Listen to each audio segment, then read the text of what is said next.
ನಮಸ್ಕಾರ, ನೀವು ನೋಡ್ತಾ ಇದ್ದೀರಾ ಟಿವಿ ವಿಕ್ರಮ ವಿಶೇಷ ಕಾರ್ಯಕ್ರಮಕ್ಕೆ ಸ್ವಾಗತ. ನಾನು ಜೆಸಿಲ್ ಡಿಸೋಜಾ. ನೀವು ಇಲ್ಲಿ ತನಕ ಟಿವಿ ವಿಕ್ರಮವನ್ನ ಸಬ್ಸ್ಕ್ರೈಬ್ ಮಾಡದೇ ಇದ್ರೆ ತಕ್ಷಣ ಸಬ್ಸ್ಕ್ರೈಬ್ ಮಾಡಿ.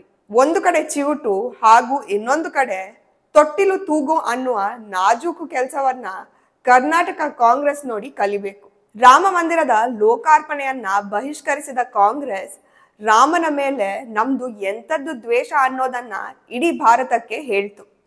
ಅಷ್ಟೇ ಅಲ್ಲ, ರಾಮ ಮಂದಿರಕ್ಕೆ ಹೋಗಿದ್ದ ಕಾಂಗ್ರೆಸ್ ವಕ್ತಾರನನ್ನ ಪಕ್ಷದಿಂದ ಉಚ್ಚಾಟಿಸಿತು. ಕರ್ನಾಟಕದಲ್ಲಂತೂ ಮುಸ್ಲಿಂ ಶಾಸಕ ಬಂದ ಮೇಲೆ ಅವರ ಒತ್ತಾಯದ ಮೇಲೆ ಸ್ಥಳೀಯ ಕಾಂಗ್ರೆಸ್ ನಾಯಕರ ಮನವಿಯನ್ನ ಅತ್ಯಂತ ಶೀಘ್ರವಾಗಿ ಸ್ವೀಕಾರ ಮಾಡಿತು.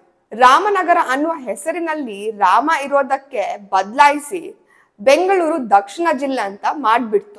ಆದ್ರೆ ಅದಕ್ಕೆ ಅಭಿವೃದ್ಧಿಯ ಕುಂಟು ಕಾರಣವನ್ನ ಹೇಳ್ತು. ಆದ್ರೆ ಈಗ ವಾರಣಾಸಿಯ ಗಂಗಾ ಆರತಿ ಮಾದರಿಯಲ್ಲಿ ಕಾವೇರಿ ಆರತಿಯನ್ನ ಮಾಡಿದೆ, ಸೇಮ್ ಮೋದಿ ಸ್ಟೈಲ್ ನಲ್ಲಿ.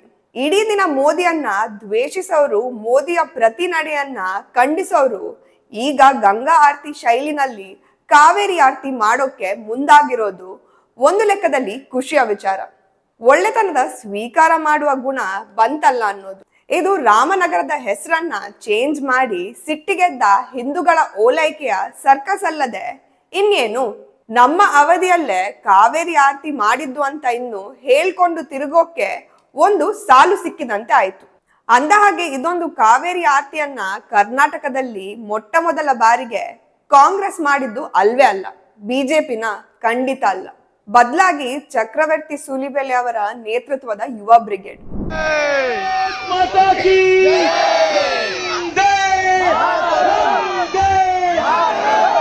ಇಲ್ಲೇ ಸ್ವಲ್ಪ ಮುಂದೆ ನೀವು ನೋಡ್ಕೊಂಡು ಬರಬಹುದು. ಅದನ್ನ ಒಂದು ದೇವಸ್ಥಾನ ಶಿಥಿಲಾವಸ್ಥೆಯಲ್ಲಿದ್ದನ್ನ ಅದನ್ನ ತುಂಬಾ ಸುಂದರಗೊಳಿಸಿದ್ರು, ಸ್ವಚ್ಛ ಮಾಡಿ ಅದಕ್ಕೆ ಬಣ್ಣ ಬಳಿದ್ರು.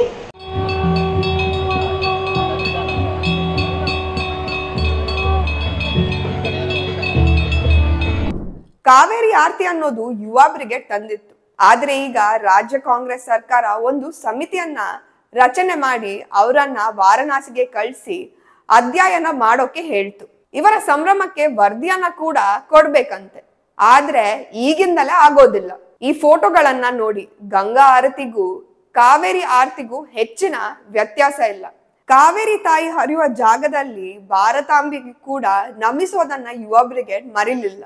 ಬಟ್ ಯುವ ಬ್ರಿಗೇಡ್ಗೆ ಹೋಲೈಕೆ ಮಾಡಿದ್ರೆ ಸರ್ಕಾರದ ಬಳಿ ಸಾಕಷ್ಟು ಹಣ ಇದೆ, ಜನಬಲ ಇದೆ. ಆದ್ರೆ ಯುವ ಬ್ರಿಗೇಡ್ ತರ ಕ್ವಿಕ್ ಆಗಿ ಕಾರ್ಯರೂಪಕ್ಕೆ ತರುವ ಆಸಕ್ತಿ ಆಗ್ಲಿ ಶ್ರದ್ಧೆ ಆಗ್ಲಿ ಕಾಣ್ತಾ ಇಲ್ಲ. ಯಾಕಂದ್ರೆ ದಸರಾದ ಸಮಯಕ್ಕೆ ಕಾವೇರಿ ಆರತಿ ಆಗ್ಬೋದು ಅಂತ ಹೇಳ್ತಾರೆ. ಇನ್ನು ಸಿಎಂ ಡಿಸಿಎಂ ಕಾವೇರಿ ನದಿಗೆ ಬಾಗಿನನ್ನ ಕೊಟ್ರು. ಮುಂದಿನ ದಿನಗಳಲ್ಲಿ ಗಂಗಾ ಆರತಿ ತರ ಕಾವೇರಿ ಆರತಿ ಮಾಡ್ತೀವಿ ಅಂದ್ರು.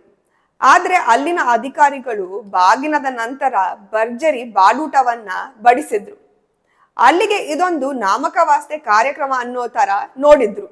ಬಾಗಿನಕ್ಕೆ ಹಿಂದೂ ಸಂಪ್ರದಾಯದಲ್ಲಿ ವಿಶೇಷ ಗೌರವ ಇದೆ. ಮನೆಯಲ್ಲಿ ಮುತ್ತೈದೆ ಹೆಣ್ಣಿಗೆ ಅತ್ಯಂತ ಭಕ್ತಿ ಭಾವದಿಂದ ಬಾಗಿನ ಸಮರ್ಪಣೆ ಮಾಡ್ತಾರೆ. ಕಾವೇರಿಯನ್ನು ಕೂಡ ತಾಯಿ ಅಂತಲೇ ನೋಡುವ ರೈತರಿದ್ದಾರೆ. ಕಾವೇರಿ ನೀರು ಕುಡಿಯುವ ಯಾರು ಕೂಡ ಇಂಥದ್ದೊಂದು ಕೃತ್ಯ ಮಾಡೋಕೆ ಸಾಧ್ಯವೇ ಇಲ್ಲ. ಈ ಕಡೆ ಬಾಗಿನ, ಆ ಕಡೆ ಬಾಡೂಟ. ಏನಿದು? ಇದಕ್ಕೆ ಉತ್ತರ ಇದೆಯಾ? ಅಧಿಕಾರಿಗಳ ಮೇಲೆ ಸರ್ಕಾರ ಕ್ರಮ ಕೈಗೊಳ್ಳುವ ಸಾಧ್ಯತೆ ಇದೆಯಾ? ನನ್ಗೇನು ಡೌಟ್ ಇದೆ. ಯಾಕಂದ್ರೆ ಮೀನು ತಿಂದು ಧರ್ಮಸ್ಥಳಕ್ಕೆ ಹೋಗಿರೋವ್ರೆ ಈಗ ಸಿಎಂ ಕುರ್ಚಿಯಲ್ಲಿರೋದು. ತಿನ್ಕೊಂಡೆ ಹೋದೆ ಏನಯ್ಯ ಈಗ ಅನ್ನುವ ದರ್ಪದ ಮಾತನಾಡಿದವ್ರೆ ನಮ್ಮ ಮುಖ್ಯಮಂತ್ರಿ. ಅವರ ಹಾದಿಯನ್ನೇ ತುಳಿದು ಅಧಿಕಾರಿಗಳಿಗೆ ವಿಶೇಷ ಸನ್ಮಾನ ಮಾಡದೇ ಇರೋದೆ ನಮ್ಮ ಪುಣ್ಯ ಅಷ್ಟೆ. ಯಾವ ಚಕ್ರವರ್ತಿ ಸೂಲಿಬೆಲೆ ಅವರನ್ನ ಕಂಡ್ರೆ ಕಾಂಗ್ರೆಸ್ ಪಕ್ಷಕ್ಕೆ ಆಗೋದಿಲ್ವೋ ಅದೇ ಚಕ್ರವರ್ತಿ ಸೂಲಿಬೆಲೆ ಅವರ ಯುವ ಬ್ರಿಗೇಡ್ ಕೆಲಸವನ್ನ ಇಂದು ಕಾಪಿ ಮಾಡಿದೆ. ಕೇಳಿದ್ರೆ ಸಮಿತಿ, ವಾರಣಾಸಿ ಪ್ರವಾಸ, ಅಧ್ಯಯನ, ವರದಿ ಅನ್ನುವ ಉದ್ದದ ಕಥೆಯನ್ನ ಹೇಳುತ್ತೆ. ಆ ಕಡೆ ರಾಮನಗರದ ಹೆಸರು ತೆಗೆದು ಈ ಕಡೆ ಕಾವೇರಿ ಆರತಿಯ ನಾಟಕವನ್ನ ಈ ಗ್ಯಾರಂಟಿ ಸರ್ಕಾರ ತುಂಬಾ ಚೆನ್ನಾಗಿ ಮಾಡ್ತಾ ಇರೋದು ಸುಳ್ಳಲ್ಲ. ಟಿವಿ ವಿಕ್ರಮ, ದೇಶ ನಿಮ್ಮ ಕೈಯಲ್ಲಿ. ಈ ಕಾರ್ಯಕ್ರಮ ನಿಮಗೆ ಇಷ್ಟ ಆಗಿದ್ದಲ್ಲಿ ಲೈಕ್, ಶೇರ್ ಹಾಗೂ ಕಮೆಂಟ್ ಮಾಡಿ. ಟಿವಿ ವಿಕ್ರಮದ ಕಾರ್ಯಕ್ರಮಗಳನ್ನು ನಿರಂತರವಾಗಿ ವೀಕ್ಷಿಸಲು ಸಬ್ಸ್ಕ್ರೈಬ್ ಮಾಡಿ, ಬೆಲ್ ಐಕನ್ ಒತ್ತಿ.